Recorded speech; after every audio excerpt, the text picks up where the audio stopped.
Hello बच्चों, आप सभी का स्वागत है हमारे यूट्यूब चैनल पर। हम पढ़ेंगे कक्षा 8 की एनसीईआरटी चैप्टर नंबर 3। जिस चैप्टर का नाम है कोयला एवं पेट्रोलियम। हम पढ़ेंगे कक्षा 8 की एनसीईआरटी चैप्टर नंबर 3। जिस चैप्टर का नाम है कोयला और पेट्रोलियम के बारे में पढ़ेंगे। हम आपको बताते हैं कि हम अपनी अमूलभूत आवश्यकताओं की विभिन्न पदार्थों का उपयोग में लाते हैं। आपको बता दें कि जितनी हमें आवश्यकता होती है उसके लिए हम विभिन्न पदार्थों के उपयोग में लाते हैं। इनमें से कुछ प्राकृतिक में पाए जाने वाले और तो कुछ मानवीय प्रयासों से क्या निर्माण हुआ है उसका इनमें हम उपयोग करते हैं। जैसे आपको पता है, जैसे हमें हमें हमें ऑक्सीजन की ज़रूरत होती है तो क्या प्रकृति में उपलब्ध है, हम ऑक्सीजन ले लेते हैं। जैसे ही कुछ हमें खाना बनाने के लिए खाना बनाना है तो हम किस पे बनाएंगे? गैस पे। तो गैस क्या मानव द्वारा निर्मित की गई है, या तो प्रकृति में पाए जाने वाली लकड़ी से हम चूल्हे पे खाना बनाते हैं। ठीक है, आपको बता दें क्रियाकलाप लिखा गया है कि अपने दैनिक जीवन में उपयोग में लाए जाने वाले पदार्थों की एक सूची बनाइए और उनका प्राकृतिक तथा मानव निर्मित वर्गों में वर्गीकृत कीजिए। जैसे आपको प्राकृतिक में पाए जाने वाले जिसका हम यूज करते हैं वो क्या है, प्राकृतिक के बारे में लिखना है। और मानव द्वारा निर्मित जो सामग्री हम यूज करते हैं उस सामान वाली सामग्री में लिखना है। ठीक है, आपको बता दें क्या इस सूची में वायु, जल, मृदा और खनिज सम्मिलित है। आपको बता दें वायु, जल, मृदा और खनिज सम्मिलित है, क्योंकि ये सभी प्राकृतिक द्वारा उपलब्ध कराए जाते हैं कि ये प्राकृतिक के संसाधन। जैसे क्या है, वायु क्या है, प्रकृति में पाए जाने वाले। जल क्या है, प्रकृति द्वारा दिया गया है। मृदा क्या है, प्रकृति द्वारा दिया गया। खनिज क्या है, प्रकृति द्वारा क्या दिए गए, प्रकृति द्वारा ये प्रकृति में पाए जाने वाले संसाधन है। आपको बता दें जैसे बुझे सोचता है क्या हम अपने सभी प्राकृतिक संसाधनों का निरंतर उपयोग कर सकते हैं। मुझे सोचता है कि क्या हम अपने जितने भी प्रकृति में पाए जाने वाले संसाधन हैं उनका निरंतर उपयोग कर सकते हैं, उसके बारे में बुझे सोचता है। आपको बता दें क्या वायु, जल, मृदा और मानवीय क्रियाकलापों द्वारा समाप्त हो सकते हैं। जैसे कि मानव इनका उपयोग करके समाप्त कर सकते। जैसे वायु है, जल है और मृदा मानवीय क्रियाओं द्वारा समाप्त हो सकता है। जल के बारे में आप कक्षा 7 में पढ़ चुके हैं। कक्षा 7 पे आपको जल के बारे में पढ़ा दिए हैं। क्या जल एक असीमित संसाधन है जिसका हम उपयोग कर समाप्त कर सकते हैं? आप सोच के बताइएगा प्लीज। प्राकृतिक में विभिन्न संसाधनों का उपलब्धता की दृष्टि है। आपको बता दें प्राकृतिक में विभिन्न संसाधनों की उपलब्धता की दृष्टि से प्राकृतिक संसाधनों का व्यापक रूप से 2 वर्गों में बांट सकते हैं। आपको बता दें प्राकृतिक संसाधनों को व्यापक रूप से 2 वर्गों में बांटा जा सकता है। आपको बता दें कि अक्षय प्राकृतिक संसाधन। आपको बता दें ये संसाधन प्रकृति में असीमित मात्रा में उपस्थित है और मानवीय क्रियाकलापों से समाप्त होने वाले नहीं है। आपको बता दें अक्षय प्राकृतिक संसाधन। अब देखिए प्राकृतिक में विभिन्न संसाधनों की उपलब्धता की दृष्टि से प्राकृतिक संसाधनों को व्यापक रूप से 2 भागों में बांटा गया है। पहला क्या है, अक्षय प्राकृतिक संसाधन। अक्षय प्राकृतिक संसाधन क्या होता है, वे संसाधन प्राकृतिक में असीमित मात्रा में उपस्थित है। ठीक है, और मानवीय क्रियाकलापों के समाप्त होने वाले नहीं है। जितना भी मानव इसका यूज करोगे वो समाप्त नहीं होगा। जैसे क्या है, सूर्य का प्रकाश और वायु क्या है, इस असीमित मात्रा में इसका जितना भी मानव यूज करेगा वो कभी समाप्त होने वाले नहीं है। ठीक है, समाप्त होने वाले प्राकृतिक संसाधन क्या है? समाप्त होने वाले प्राकृतिक संसाधन प्राकृतिक में इन स्रोतों की मात्रा सीमित होती है। आपको बता दें कि हम असीमित प्राकृतिक संसाधन के बारे में पढ़े। अब हम पढ़ेंगे समाप्त होने वाले प्राकृतिक संसाधन के बारे में। आपको बता दें बच्चों प्राकृतिक में इन स्रोतों की मात्रा सीमित होती है। आपको बता दें कि प्राकृतिक में इन स्रोतों की मात्रा क्या होती है, सीमित। ये मानवीय क्रियाकलाप द्वारा समाप्त हो सकते। मानव इनका जितना यूज करे वो क्या धीरे धीरे समाप्त हो जाएंगे। ठीक है, इन संसाधनों के उदाहरण के रूप में देखिए जैसे वन्य जीव है, खनिज है, कोयला है, पेट्रोलियम, प्राकृतिक गैस क्या है, ये समाप्त होने वाले प्राकृतिक संसाधन है। आपको बता दें कि जैसे जैसे हमारे पास जितने भी हम वन को क्या है काटते जा रहे हैं और वन काटते जा रहे हैं और समाप्त होता जा रहा है। वन्य जीव भी उसमें रहने वाले वन में समाप्त होते जा रहे हैं। खनिज क्या है, कोयला का हम जितना यूज करते जाए क्या धीरे धीरे हमारे जो भूमि में कोयला था क्या धीरे धीरे समाप्त हो जाए। प्राकृतिक गैस भी क्या है आदि का समाप्त हो, पेट्रोलियम जो है वो भी उसको हम ज़्यादा से ज़्यादा यूज़ कर रहे हैं पेट्रोलियम का, तो भी धीरे-धीरे क्या वो समाप्त होने वाला प्राकृतिक संसाधन है, ठीक है। आपको बता दें क्रियाकलाप 3.2 में देखते हैं कि यह कक्षा-कक्ष हेतु सामूहिक क्रियाकलाप। आपको बता दें कुछ पात्र लीजिए और उन्हें पॉपकॉर्न या मूंगफली या भुने हुए चने टॉफियों से भरिए। आपको बता दें कुछ पात्र लीजिए, उन्हें पॉपकॉर्न या मूंगफली या भुने हुए चने से बचो टॉफियों से भरिए। विद्यार्थियों को सात के समूहों में बांट और विद्यार्थियों को 7 के समूह में बांट दीजिए, ठीक है। अब इन समूहों को 1, 2, 3, 4 विद्यार्थी उप समूहों में बांटिए दीजिए और उन्हें क्रमशः पहली, दूसरी, तीसरी पीढ़ी के रूप में चिन्हित कीजिए, ठीक है। ये जब उप समूह उपभोक्ताओं को निरूपित करते हैं, ठीक है। उपभोक्ताओं को क्या निरूपित करते हैं। आपको बता दें बच्चों कि ये वृद्धि के साथ साथ दूसरी और तीसरी पीढ़ी उपभोक्ताओं की संख्या के अधिक होती है। बता दें प्रत्येक समूह के लिए मेज पर एक पूरा भरा पात्र रख दीजिए। आपको बता दें एक प्रत्येक समूह के लिए मेज पर एक पूरा भरा हुआ पात्र रखें। प्रत्येक समूह की पहली पीढ़ी उपभोक्ता कहिए। आप बता दें प्रत्येक समूह की जो पहली पीढ़ी है उसको क्या उपभोक्ता कहेंगे। वे अपने समूह के पात्र में से वस्तुओं को उपभोग करेंगे।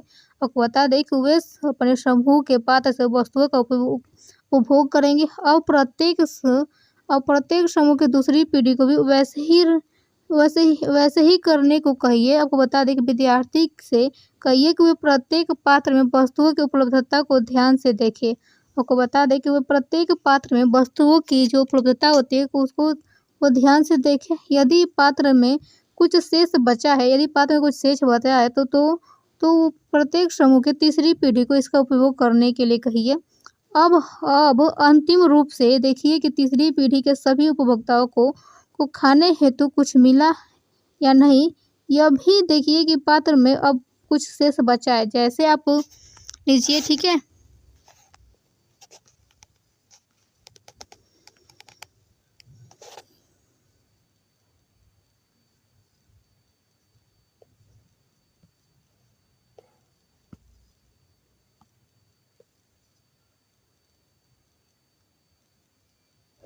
मान लीजिए कि पात्रों में खाद्य पदार्थ कोयले, पेट्रोलियम, प्राकृतिक गैस जैसे समाप्त होने वाले प्राकृतिक संसाधनों को प्रदर्शित करता है। जैसे आपको पता है कि मान लीजिए कि पात्रों के जो खाद्य पदार्थ हैं कोयले, पेट्रोलियम, प्राकृतिक गैस जैसे समाप्त होने वाले प्राकृतिक संसाधनों को प्रदर्शित करते हैं। प्रत्येक समूह का उपयोग प्रतिरूप भिन्न हो सकता है। आपको बता दें प्रत्येक समूह का उपभोग प्रतिरूप भिन्न हो सकता है। क्या किसी समूह की पहली पीढ़ी बहुत अधिक लालची हो सकता है? क्या आपको पता है किसी समूह की पहली पीढ़ी बहुत लालची हो सकता है? कुछ समूहों में आपको पहली पीढ़ी आने वाली पीढ़ी के लिए प्राकृतिक संसाधन की उपलब्धता के विषय में चिंतन हो। आपको बता दें कि कुछ समूहों में पहली पीढ़ी आने वाली पीढ़ियों के लिए प्राकृतिक संसाधन का उपलब्धता के विषय में चिंतित है। आपको बता दें कि इस अध्याय में हम कोयले और पेट्रोलियम और प्राकृतिक गैस जैसे कुछ समाप्त होने वाले प्राकृतिक संसाधनों के विषय में अध्ययन करेंगे। आपको बता दें बच्चों जो हम पाठ पढ़ रहे हैं उस चैप्टर में हम पढ़ेंगे कि हम कोयले, पेट्रोलियम और प्राकृतिक गैस जैसे कुछ समाप्त होने वाले प्राकृतिक संसाधनों के विषय में अध्ययन करेंगे। आपको बता दें कि प्राकृतिक संसाधन पाए 2 प्रकार के हम संसाधनों के बारे में पढ़े, ठीक है। जो असीमित और जो समाप्त होने वाले होते हैं उनके बारे में पढ़ लिए हैं। अब हम पढ़ेंगे इनका निर्माण सजीव प्राणियों के मृत अवशेषों से होता है। आपको पता है अवशेषों से होता है। जो प्राकृतिक संसाधन होते हैं इनका निर्माण कैसे हो जाता है। इनका निर्माण सजीव प्राणियों के मृत अवशेषों से जीवाश्मों से होता है।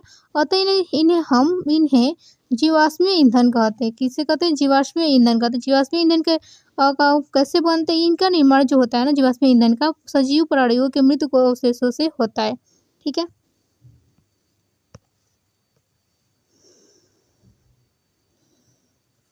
आपका कोयला आपने कोयला देखा होगा इसके बारे में सुना होगा कि यह पत्थर पत्थर जैसा कठोर और काले रंग का होता है। आपको पता है बच्चों कि यह कोयला देखा होगा, अपने अपने आसपास के घरों में कोयला देखा होगा, अपने घर में खुद देखे होंगे कि इसके बारे में सुना भी होगा कि पत्थर जैसा कठोर और काले रंग का होता है कोयला। ठीक है, नहीं देखा होगा अपने घर में तो देख लीजिए, इस फिगर में कोयला का दिखाया गया है फिगर। ठीक है, खाना पकाने हेतु उपयोग आने वाले ईंधन में कोयला एक है। ठीक है, आपको बता दें कि खाना पकाने के लिए हम कोयला का भी ईंधन के रूप में यूज करते हैं। ठीक है, पहले इसका उपयोग रेल इंजनों को चलाने के लिए भाप बनाने में होता था। इसका उपयोग तापीय शक्ति संयंत्रों में विद्युत उत्पन्न करने को हेतु भी किया जाता है। कोयला का उपयोग विभिन्न उद्योगों में ईंधन के रूप में किया जाता है। ठीक है, आपको बता दें कि खाना पकाने के लिए हम कोयला का यूज ईंधन के रूप में करते थे। आपको बता दें कि इससे पहले जो ट्रेनें चलती थी ना, उनको रेल इंजनों को चलाने के लिए भाप की आवश्यकता होती थी। वो भाप कहाँ से आता? कोयले से हम चलाते थे। ठीक है, कोयले से। और इसका उपयोग तापीय शक्ति संयंत्रों में विद्युत उत्पन्न करने हेतु किया जाता है। कोयले का उपयोग जो होता है ना, विभिन्न उद्योग ईंधनों के रूप में भी किया जाता है। उद्योग में जैसे जैसे कहीं कोई बड़े बड़े फैक्ट्रियों में भी इसका किया जाता है, फैक्ट्रियों में भी कोयले का उपयोग किया जाता है।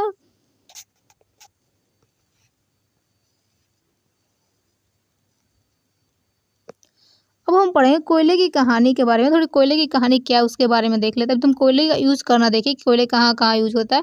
अब देखिए पहली क्या सोचती है कि कोयला हमें कहाँ से प्राप्त होता है और ये कैसे बनता है, पहली सोचती है। अभी भाई तुम तो कोयले के बारे में जान लिए हैं, अब पहली सोचती है कि कोयला कहाँ बनता है और ये कहाँ से प्राप्त होता है, कैसे बनता है, इसके बारे में आपको बता दें। लगभग 300 मिलियन वर्ष पूर्व पृथ्वी पर निचले जलीय क्षेत्रों में घने वन होते हैं। आपको बता दें, लगभग 300 मिलियन वर्ष पूर्व पृथ्वी पर निचले जलीय क्षेत्रों में घने वन थे। बाढ़ जैसे बाढ़ आता है, प्राकृतिक प्रक्रमों के कारण ये वन मृदा नीचे दब गए थे। जैसे आपको बता 300 मिलियन वर्ष पूर्व पृथ्वी के निचले जलीय क्षेत्रों में वने घन थे। नीचे जलीय क्षेत्रों में क्या वने घन थे। और बाढ़ जैसे जैसे आता है, प्राकृतिक प्रक्रमों के कारण ये वे वन मृदा के नीचे दब गए। ठीक है, उनके ऊपर अधिक मृदा जम जाने के कारण वे संपीड़ित हो गए, दब गए। ठीक है, जैसे जैसे वो गहरे होते गए उनका ताप भी बढ़ता गया, संपीड़ित हो गए, और जैसे जैसे वो गहरे होते गए उनका ताप भी बढ़ गया। उच्च दाब और उच्च ताप पर पृथ्वी के भीतर मृत पेड़ पौधे धीरे धीरे कोयले में परिवर्तित हो गए। और जब प्रेशर भी ज़्यादा और ताप भी क्या है वहाँ पे ज़्यादा है, तो जो पृथ्वी के जो भीतर जो मृत पेड़ पौधे घने जितने भी कोयले में क्या परिवर्तित हो गए। कोयले में मुख्य रूप से कार्बन होता है। आपको बता दें बच्चों, जो कोयले होता है ना, मुख्य रूप से क्या कार्बन होता है। मृत वनस्पति के धीमे प्रक्रम द्वारा कोयले में परिवर्तन को कार्बनीकरण कहते हैं। आपको पता है कि मृत वनस्पति के धीमे प्रक्रम द्वारा कोयले में परिवर्तन होने को कार्बनीकरण कहते हैं। ठीक है, क्योंकि वह वनस्पति के अवशेषों से बना होता है। कैसे बनता है? वनस्पति के अवशेष से बना होता है। और तो कोयले को जीवाश्म ईंधन भी कहते हैं। क्या कहते हैं? जीवाश्म ईंधन कहते हैं, क्योंकि उनके बहुत से पेड़ पौधे जब 300 मिलियन वर्ष पूर्व पहले पृथ्वी के जो नीचे वाली जलीय क्षेत्र था ना, वहाँ पर घने वन थे। बाढ़ आने की वजह से, बाढ़ चाहे प्राकृतिक संसाधन प्राकृतिक प्रक्रम की खराबी की वजह से बारिश या ज़्यादा अधिक होने से क्या होगा, वो प्राकृतिक प्रक्रम के कारण ये वन मृदा के नीचे दब गए और ऊपर से अधिक मृदा जम जाने के और जम गए और ऊपर से अधिक मृदा जम जाने के कारण संपीड़ित हो गए। तो ये गहरे होते गए और उनका ताप भी बढ़ता गया। उच्च दाब और उच्च ताप पर पृथ्वी के भीतर मृत पेड़ पौधे धीरे धीरे क्या कोयले में परिवर्तित हो गए। और कोयले का जो मुख्य रूप से कार्बन होता है। कोयले में क्या पाया जाता है? कार्बन पाया जाता है। मृत वनस्पति के धीमे प्रक्रम द्वारा कोयले में परिवर्तन होता है वो परिवर्तन को कार्बनीकरण कहते हैं बच्चों, क्योंकि ये वनस्पति के अवशेष से बना होता है। अतः कोयले को हम जीवाश्म ईंधन भी कहते हैं, जीवाश्म ईंधन भी कहते हैं। और यह एक कोयले की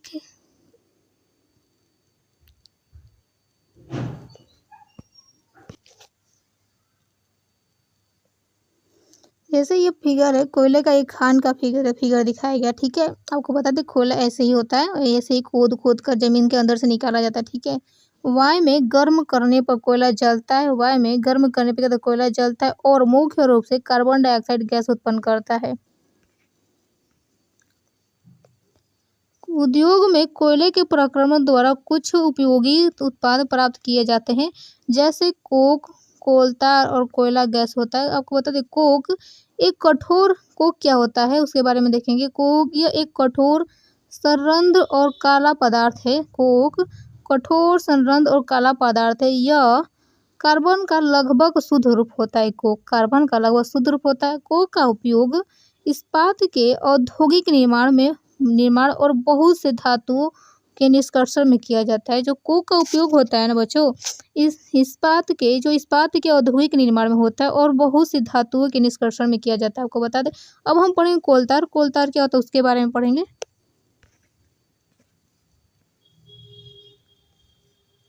आपको बता दें कोलतार यह एक अप्रिय गंध वाला काला गाढ़ा द्रव होता है। आपको बता दें यह एक अप्रिय गंध वाला काला गाढ़ा द्रव होता है। आपको लगभग 200 पदार्थ का मिश्रण होता है। यह लगभग 200 पदार्थ का मिश्रण होता है कोलतार। आपको बता दें बच्चों कि यह एक अप्रिय गंध वाला काला गाढ़ा द्रव होता है। यह लगभग 200 पदार्थ है क्या होता है मिश्रण होता है कोलतार। कोलतार देख लिया ऐसा ही होता है। कोलतार से आपको बता दें कोलतार से प्राप्त उत्पादों का उपयोग प्रारंभिक पदार्थ के रूप में दैनिक जीवन में काम आने वाले विभिन्न पदार्थों के औद्योगिक निर्माण में तथा उद्योग जैसे संश्लेषित रंग, औषधि, विस्फोटक, सुगंध, प्लास्टिक, पेंट, फोटोग्राफिक सामग्री, छत निर्माण सामग्री आदि में होता है। आपको चारकोल का कहाँ का यूज होता है। चारकोल का हम यूज अपने पदार्थों को बता दें। कोलतार से प्राप्त उत्पादों का उपयोग कोलतार से प्राप्त उत्पादों का उपयोग प्रारंभिक पदार्थ के रूप में दैनिक जीवन में काम आने वाला विभिन्न पदार्थों के औद्योगिक निर्माण में तथा उद्योग आपको बता दें कोल का उपयोग उद्योगों में करते हैं। संश्लेषित रंग, औषधि, विस्फोटक, सुगंध, प्लास्टिक, पेंट, फोटोग्राफिक सामग्री जिसे हम फोटो खिंचवाते हैं उसको जो सामग्री बनाई जाती है। फोटो सामग्री छत निर्माण में आदि सामग्री में आदि में होता है। पता है रोचक तथ्य यह है कि माथ और अन्य कीटों को भगाने हेतु प्रयोग में लाई जाने वाली नेफ्थलीन की गोलियां भी कोलतार से प्राप्त होती है। बात यह है बच्चों जो माथ और अन्य कीटों को भगाने हेतु प्रयोग में लाई जाने जो छोटे छोटे कीट होते हैं उनको भगाने हेतु प्रयोग में जो लाई जाने वाली नेफ्थलीन की जो गोली होती है नेफ्थलीन की गोली वो भी क्या चारकोल से प्राप्त होती है। ठीक है। जैसे सड़क में बनता है, सड़क में जैसे कोई पक्की सड़कों का निर्माण होता है कोलतार के स्थान पर पेट्रोलियम का उत्पादन बिटूमिन का प्रयोग किया जाता है। आजकल अब पहले हम लोग बताते पहले के ज़माने में जो सड़कें बनती थी उसमें कोलतार का यूज किया जाता है। अब आप देखे होंगे वो जो सड़क पे काली तरह की जिसको अलकतरा भी कहते हैं हम लोग, ठीक है। कोलतार को अब देखते होंगे सड़क बनाने में कोलतार का यूज होता है ज़्यादा से ज़्यादा। सरजमीन पे गिराकर उसमें जो गिट्टी मिलाई जाती है उसको सड़क के ऊपर से गिराया जाता है। दिखते हैं ना सड़क पे गिराया जाता है ब्लैक कलर का होता है। ठीक है। आपको बता दें जो पहले सड़क बनाने में कोलतार का यूज करते हैं लेकिन आजकल पक्की सड़कों के निर्माण में कोलतार के स्थान पर एक पेट्रोलियम उत्पादन बिटुमेन का उपयोग किया जाता है। ठीक है। बिटुमेन के पहले कोलतार का यूज होता था, अब सड़क बनाने के लिए पेट्रोलियम का जो उत्पादन होता है बिटुमेन का उपयोग किया जाता है। कोलतार कितने 200 पदार्थों का मिश्रण होता है कोलतार। ठीक है।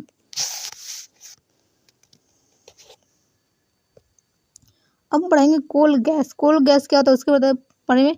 कोयले के प्रक्रमण कोयले के प्रक्रमण द्वारा कोक बनाते समय आपको बता दें, कोयले के प्रक्रमण द्वारा कोक बनाते समय कोयला गैस प्राप्त होता है। आपको बता दें, कोयले के प्रक्रमण द्वारा कोक बनाते समय कोयला गैस प्राप्त होता है। यह कोयला प्रक्रमण संयंत्रों के निकट स्थापित बहुत से उद्योगों में ईंधन के रूप में उपयोग की जाती है। आपको बता दें, कोयले के प्रक्रमण द्वारा कोक बनाते समय कोयला गैस प्राप्त होता है। कोयले के प्रक्रमण द्वारा कोक बनाते समय जो कोक बनाते हैं उसका कोयला गैस प्राप्त होता है, और यह कोयला प्रक्रमण संयंत्रों के निकट स्थापित बहुत से उद्योगों में ईंधन के रूप में उपयोग किया जाता है। ठीक है, आपको बता दें, लंदन में 1810 ईस्वी में बच्चों तथा न्यूयॉर्क में 1820 ईस्वी के आसपास कोयला गैस का उपयोग प्रथम बार सड़कों पर रोशनी के लिए किया गया था। कोयला गैस का उपयोग कहा गया था प्रथम बार प्रथम बार सड़कों पर रोशनी के लिए किया जाता है। आजकल इसका उपयोग रोशनी के बजाय ऊष्मा के स्रोत के रूप में किया जाता है। इसका उपयोग किया जाता है रोशनी के बजाय ऊष्मा के स्रोत के रूप में किया जाता है।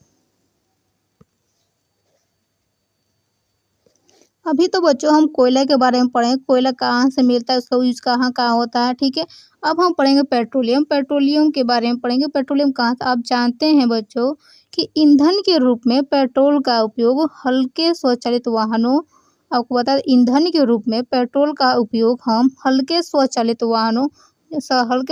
वाहनों जैसे मोटरसाइकिल, स्कूटर और कारों में होता है। कारों में होता है। आपको बता दें कि भारी मोटर वाहनों जैसे ट्रकों और ट्रैक्टरों को चलाने के लिए डीजल काम आता है। ये आपको बता दें डीजल काम आता है। ये ईंधन भारी मोटर वाहनों जैसे ट्रकों और ट्रैक्टर को चलाने के लिए डीजल का काम आता है, लेकिन आपको हल्के स्वचालित वाहनों के लिए मोटरसाइकिल, स्कूटर को लिए, ठीक है, आपको बता दें कि यह ईंधन प्राकृतिक स्रोत से प्राप्त होता है, जिसे पेट्रोलियम कहते हैं। ठीक है, पेट्रोलियम शब्द की उत्पत्ति जो होता है पेट्रा का मतलब होता है चट्टान, एवं ओलियम का मतलब तेल होता है। ठीक है, चट्टान से तेल से हुई है। बताते हैं क्योंकि यह जमीन के नीचे की चट्टानों के मध्य में से निकाला जाता है। बता दें कि पेट्रोलियम जो होता है जमीन को खोद चट्टानों को के मध्य से निकाला जाता है। आप जानते हैं कि पेट्रोलियम कैसे बनता है? चलिए देखते हैं कि पेट्रोलियम का निर्माण समुद्र में रहने वाले जीवों से हुआ है। आपको बता दें कि आप क्या जानते हैं बच्चों कि पेट्रोलियम कैसे बनता है? आपको बता दें कि पेट्रोलियम का निर्माण समुद्र में रहने वाले जीवों से हुआ है।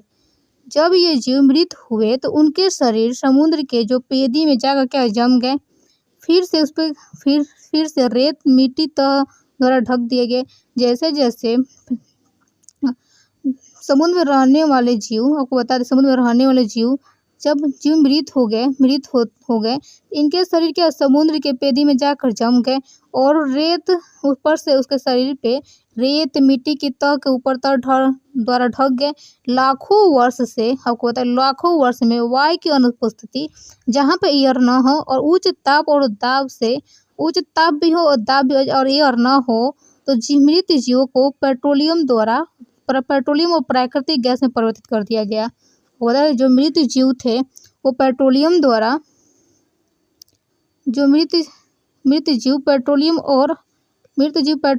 और प्राकृतिक गैस में क्या चेंज हो गए। आपको बता दें कि जो समुद्र में रहने वाले जितने भी जीव थे, और समुद्र जब ये मृत्यु होता है इनका शरीर होता है समुद्र के पेदे में जाकर जम जाता है, और उस शरीर पर जाकर मिट्टी रेत के ऊपर क्या तह के ऊपर तह लगा कर क्या ढक गए। और लाखों वर्ष जैसे जैसे बीतता जाता है वहाँ पर ऑक्सीजन होता नहीं है। ऑक्सीजन की अनुपस्थिति में उच्च ताप और दाब के से मृत जीव का जो शरीर होता है पेट्रोलियम और प्राकृतिक गैस में क्या चेंज हो गए थे। जैसे ये पेट्रोलियम तथा प्राकृतिक गैस का भंडार देखिए कैसे होता है, कैसे तेल निकाले जाते हैं। ठीक है, इस फिगर को देख लीजिए अच्छे से। हम आपको चित्र 3.4 में दिखाए हैं कि जो पेट्रोलियम और प्राकृतिक गैस के भंडारों को दर्शाता है। ठीक है, जो हम फिगर देखे हैं अभी, वह पेट्रोलियम और प्राकृतिक गैस के भंडारों को दर्शाता है। आप देख सकते हैं कि पेट्रोलियम तेल और गैस की परत है। आपको बता दें, पेट्रोलियम तेल और गैस की परत जल की परत के ऊपर है। आपको बता दें कि जो पेट्रोलियम है, गैस पेट्रोलियम जो है तेल और गैस की परत परत जल की परत के ऊपर है। ऐसा क्यों है? याद करिए कि तेल और गैस जल से हल्के होते, तेल और गैस जल से क्या होते? हल्के होते और इसमें मिश्रित नहीं होते हैं। जो तेल और गैस होता है जल से हल्के होते और इसमें मिश्रित नहीं होते। आपको बता दें कि विश्व का पहला तेल का कुआं जो विश्व का पहला तेल पेंसिल्वेनिया में अमेरिका में 1859 में प्रवेशित किया गया था। ठीक है, प्रवेशित किया गया था। 8 वर्ष बाद, आपको बता दें बच्चों, 8 वर्ष बाद 1867 में असम के माकुम नामक स्थान पर तेल का पता चला। तो आपको बता दें 1868 में असम के माकुम नामक स्थान पर तेल का पता चला। आपको बता दें कि भारत में तेल असम, गुजरात, बॉम्बे हाई और गोदावरी तथा कृष्ण नदियों के बेसिन में पाया जाता है। आपको बता दें कि भारत में तेल कहाँ कहाँ से निकाला जाता है? असम, गुजरात, बॉम्बे हाई और गोदावरी तथा कृष्ण नदियों के बेसिन में पाया जाता है। ठीक है,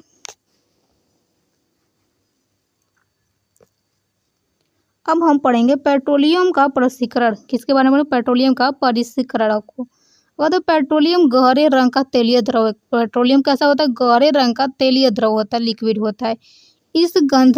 इसकी गंध अप्रिय होती है, इसमें अप्रिय होती है। यह विभिन्न संघटकों जैसे पेट्रोलियम गैस, पेट्रोल, डीजल, स्नेहक तेल, पैराफिन, मोम आदि का मिश्रण होता है। आपको बता दें, जैसे पेट्रोलियम गैस, पेट्रोल, डीजल, स्नेहक तेल, पैराफिन, मोम आदि का मिश्रण होता है। पेट्रोलियम के विभिन्न संघटकों को पेट्रोलियम के विभिन्न संघटकों को प्रभाजों को पृथक करने का प्रक्रम प्रसंस्करण कहलाता है। ठीक है, यह कार्य पेट्रोलियम प्रसंस्करण में संपादित किया जाता है। ठीक है, फिगर में दिखाया गया, यहाँ पे 3.5 में देखा गया। ठीक है, पेट्रोलियम के विभिन्न संघटक और उनके उपयोग होते हैं 3.1 में दिए गए। देखिए यहाँ पे दिखाया गया। ठीक है,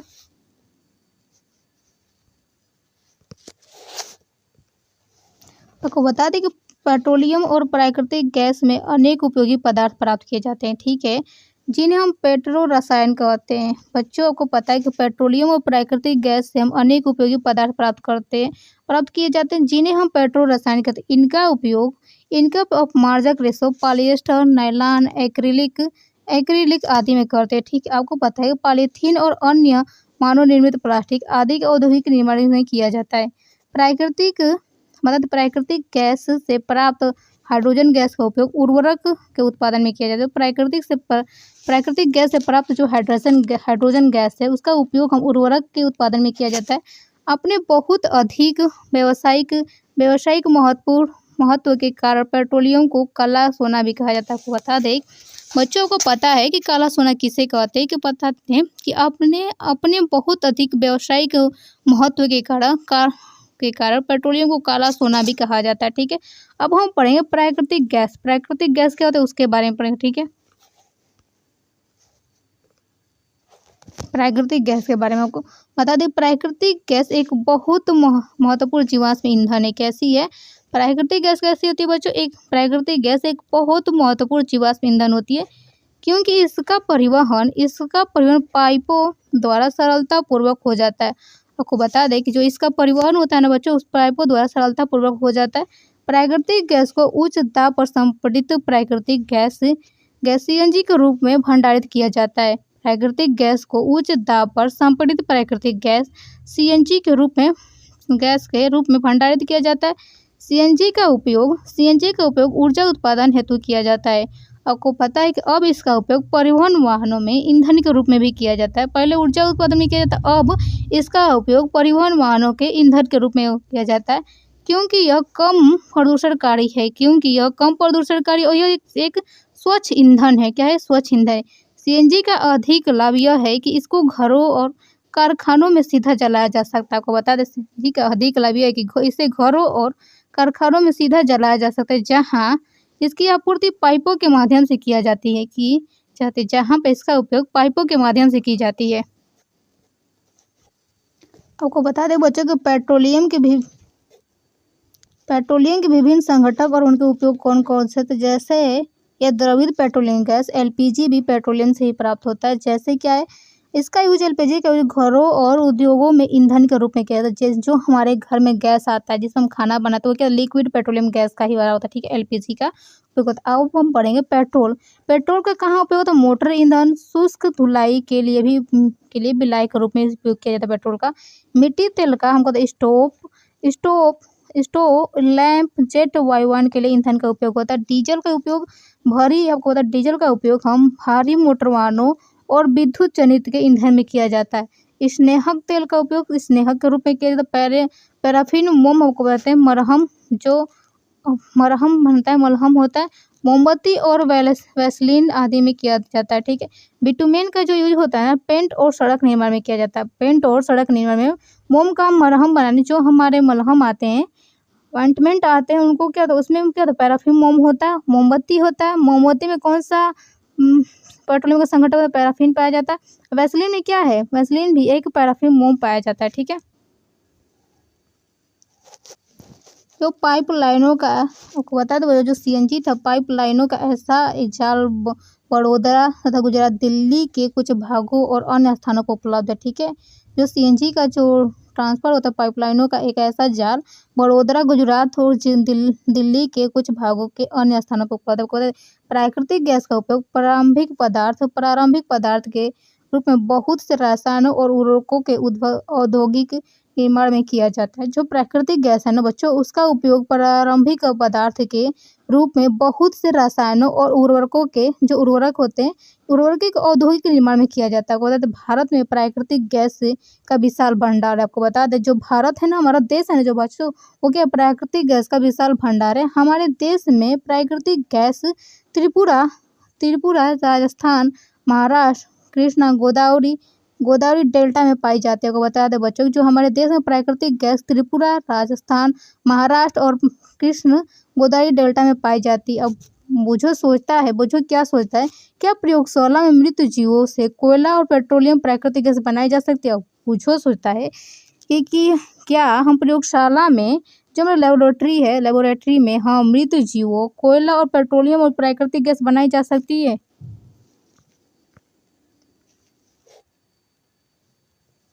तो पहेली कहती है कि नहीं, इनका बनाना एक बहुत धीमा प्रक्रम है।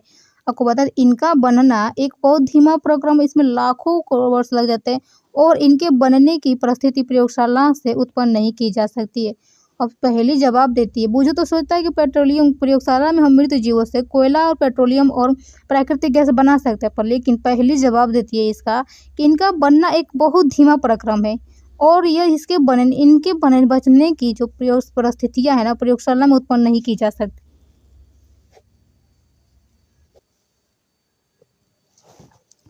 कुछ प्राकृतिक संसाधन की जो सीमित है उसको बारे में देखते हैं। आपने अपने इस अध्याय में पारा में पढ़ा है कि कुछ प्राकृतिक संसाधन है, जैसे जीवाश्म ईंधन, वन, खनिज और आदि समाप्त होने वाले होते हैं। आप जानते हैं कि कोयला और पेट्रोलियम जीवाश्म ईंधन है। कोयला और पेट्रोलियम बच्चों क्या है? जीवाश्म ईंधन है। मृत जीवों के ईंधन के में परिवर्तन के लाखों वर्ष समय लगता है। आपको बताते हैं, मृत जीवों के ईंधन में चेंज होने के लिए ना बच्चों लाखों वर्ष का समय लगता है। दूसरी ओर इनके ज्ञात भंडार और सौ वर्ष चलने वाले हैं। आपको बताते, और दूसरी ओर इनका जो ज्ञात भंडार है कुछ 100 वर्ष और चलने वाले हैं। इसके अतिरिक्त बच्चों इन ईंधनों का जलना वायु प्रदूषण का प्रमुख कारण है। इनसे क्या होता है? वायु प्रदूषण होता है, ठीक है। इसका संबंध विश्व उष्णन से भी है। अतः यह आवश्यक है कि हम इन ईंधनों का उपयोग तभी करें जब नितांत आवश्यक हो, जब हमें बहुत ही ज़्यादा जरूरी हो, तब इसका हम यूज करें। इसके परिणाम स्वरूप पर्यावरण बेहतर बनेगा। आपको बता दें कितना कम हम इनका यूज करेंगे उतना ही क्या होगा, इसके परिणाम स्वरूप पर्यावरण बेहतर बनेगा, विश्व उष्णन कम हो का खतरा रहेगा और ईंधन की उपलब्धता लंबे समय तक होगी। ठीक है, लंबे समय तक होगी। आपको बता दें भारत में पेट्रोलियम संरक्षण अनुसंधान पेट्रोलियम संरक्षण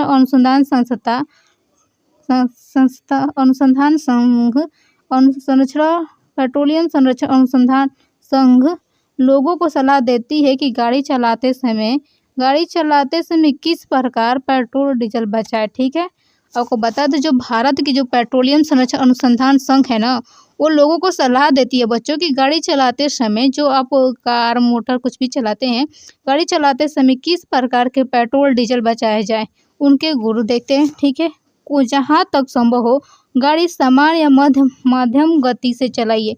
जहाँ तक संभव हो कि गाड़ी जो हम मोटरसाइकिल चलाते हैं उसको सामान्य गति से चलाएं, मध्यम गति से चलाएं। ठीक है, यातायात लाइटों अथवा जहाँ आपको प्रतीक्षा करनी हो गाड़ी का इंजन बंद कर दीजिए।